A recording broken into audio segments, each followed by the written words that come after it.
आप सबों का स्वागत है। गायत्री मंत्र का मनोविज्ञान क्या है? गायत्री मंत्र आपको कैसे प्रभावित करता है और क्या गायत्री मंत्र सच में कुछ करता भी है या सिर्फ यूं ही शब्दों का, कुछ चंद संस्कृत के वाक्यों का विन्यास मात्र है? आज इन्हीं बिंदुओं पे समझेंगे। उससे पहले निर्देश। गायत्री मंत्र पे जब मैं वीडियो बनाता हूं तो काफ़ी सारी महिलाएं उसे देखने आती है जो सनातन धर्म से संबंधित है।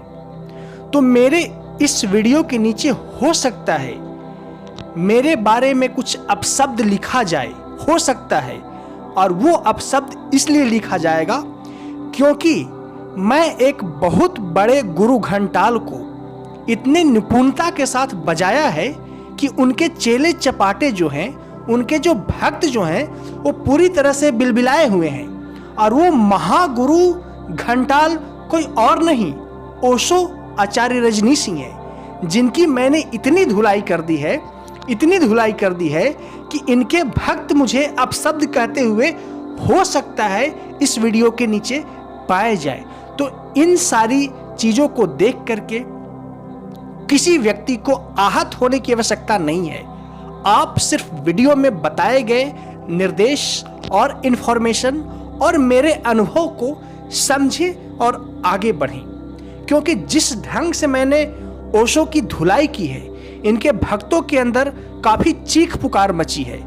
और मैं ओशो की धुलाई बंद नहीं कर रहा हूँ, पैरेलल ओशो की धुलाई चलेगी, लेकिन जो मूल मेरा विषय था उस विषय पे भी मैं बात कर लेना उचित समझता हूँ। तो आइए समझते हैं कि गायत्री मंत्र का मनोविज्ञान क्या है, क्या ये मंत्र काम करता है और या नहीं करता है।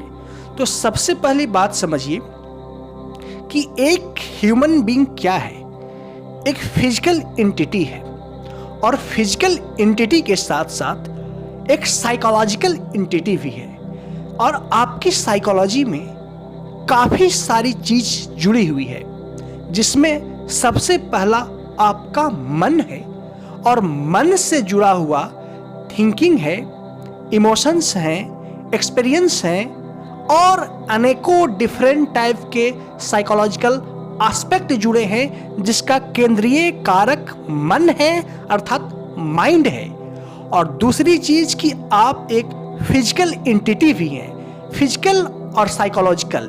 इसीलिए साइकोलॉजी की भाषा में कहा जाता है ह्यूमन को एक साइकोसोमैटिक लिविंग थिंग्स, एक साइकोफिजिकल, साइकोसोमैटिक नहीं, साइकोफिजिकल भी से कह सकते हैं, लिविंग थिंग्स। और मनुष्य के अंदर जो साइकोलॉजी है, उसकी माइंड का जो पैटर्न है, किसी भी चीज को परसेप्ट करना, इसको रिकॉग्नाइज करना, उसे एनालाइज करना, कैलिब्रेट करना, मैनिपुलेट करना, यह मनुष्य के अंदर काफी ही वाइटल, काफी ही डायनेमिक, गत्यात्मक मन का ही परिणाम है कि अन्य जीवों की तुलना में मनुष्य कुछ ज्यादा विकसित है, वो मन की वजह से ही है। तो आप समझ गए कि मनुष्य शरीर और मन दोनों है, साइकोसोमैटिक है।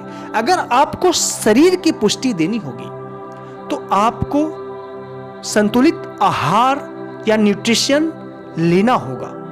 और यदि आपका शरीर बीमार पड़ जाए तो मेडिकेशन इंटरवेंशन या कहें तो नैदानिक या क्लिनिकल या औषधीय हस्तक्षेप की आवश्यकता पड़ती है। वही यदि आपका मन बीमार पड़ता है तो आपके थॉट्स, आपके विचारों के साथ साथ आपके इमोशंस को रेगुलेट करने की आवश्यकता है, उसे ट्रीट करने की आवश्यकता है, एक थेरेप्यूटिक इंटरवेंशन की आवश्यकता है। और इसी थेरेप्यूटिक इंटरवेंशन में गायत्री मंत्र आता है। ये आपके मन का पोषण है। और एक गुरु घंटाल जिनका मैंने धुलाई किया है, वो मन से मुक्ति की बात करते हैं। तो सर्वप्रथम मन से मुक्ति जैसी व्यर्थ की चीजों में ना पड़े, उसकी आवश्यकता ही नहीं है। एक सामान्य व्यक्तियों के लिए। ओशो रजनीश ने भले ही इसके इर्द गिर्द बहुत बड़ा व्यापार खड़ा किया और आज भी व्यापार उसका सफलतापूर्वक कमोबेश चल रहा है, और आज भी रजनीश के भक्त सड़क पे मिल जाएंगे मन से मुक्ति होने के चक्कर में। तो मन से मुक्ति होने के चक्कर में ना पड़े। मन जैसा जो है, यदि वो बीमार पड़ गया है तो उसे इलाज करने का प्रयत्न करें। यदि बीमार नहीं है तो उसे और स्वस्थ करने का प्रयत्न करें। अर्थात गायत्री मंत्र थेरेप्यूटिक भी है, और आपके मन अगर किसी बीमारी से ग्रसित न भी है तो आपको मन को पुष्ट बनाने के लिए, मन के संवर्धन एवं पोषण के लिए गायत्री मंत्र आवश्यक है। जिस तरह से जिम, एक्सरसाइज या भौतिक स्तर पे योगा करते हैं, उसी तरह से मन का योगा है गायत्री मंत्र। अब ये आपके मन पे प्रभाव कैसे डालता है आप समझिए, थोड़े से बारीकी से समझिए। अभी आप किसी खास मनोदशा के बारे में चिंतन करते हैं, और वो मनोदशा होगा क्रोध, कि मैं किसी व्यक्ति को देखा, और देखते ही चिंतन करना प्रारंभ करते हैं, और ये चिंतन शब्द से होता है। शब्दों के माध्यम से आपके मस्तिष्क में, और शब्द उस भाषा से होता है जिस भाषा को आप जानते हैं। तो आप इमोशनली ट्रिगर हो जाते हैं और आप वो क्रोध को एक्सपीरियंस करने लगते हैं, एहसास करने लगते हैं, या अर्थात आप क्रोधी हो जाते हैं।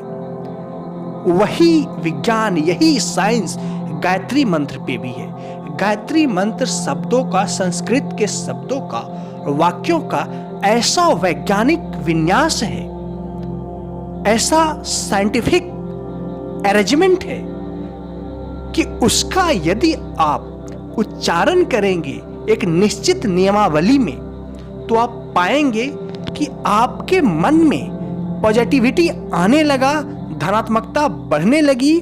साथ में विधिवत, जैसा मैंने पीछे के 24 वीडियो में बताया है, आप मेरे प्लेलिस्ट में जाएं, जो गायत्री मंत्र पे मेरी पुरानी वो वीडियो है, 24 वीडियो है, उसे एक क्लास की तरह, एक लेसन की तरह, हो सके तो 2x स्पीड में ही बारीकी से देखें और समझें। तो जब आप जप करेंगे तो आपके मानसिक पटल पे, आपके मन के अंदर एक डिफरेंट लेवल की संवेदना का एक्सपीरियंस करेंगे आप। और जब डिफरेंट लेवल की संवेदना का आप एक्सपीरियंस करेंगे, और वो संवेदना, वो सेंसेशन काफी ही धनात्मक होगा, पॉजिटिव होगा, विधायक होगा, और वो सेंसेशन जो मन के स्तर पे आप करेंगे, उसका प्रतिध्वनि आपके शरीर के स्तर पे भी दिखाई देगा। मन शांत होगा, एकाग्रचित होगा, संतुलित होगा, आत्मविश्वास से भरा होगा, उमंग से भरा होगा, भय मुक्त होगा, और मन जब इन सारी चीजों से लैस होगा तो आपके शरीर पे भी इसका इम्पैक्ट दिखना स्वाभाविक है। इसीलिए गायत्री मंत्र का जप करने से आपके मन में पॉजिटिविटी आती है। वो इसलिए आती है कि कुछ ऐसे संस्कृत के शब्दों का विन्यास है, और मात्र ध्वनि की आवृत्ति से ही आप पॉजिटिविटी से भर जाते हैं। और आपका विचार क्या है? शब्द ही तो है, ध्वनि ही तो है। नकारात्मक विचार करते हैं, नकारात्मकता से भर जाते हैं। विधायक पॉजिटिव विचार करते हैं, पॉजिटिविटी से भर जाते हैं। ये सब विचारों का खेल है, और गायत्री मंत्र इन्हीं विचारों का संवर्धन एवं पोषण करता है। तो आशा करता हूं कि गायत्री मंत्र का बस एक इंट्रोडक्शन वीडियो ये है, समझे होंगे कि क्या, किस तरह से आपके जीवन में प्रभाव होता है। धन्यवाद।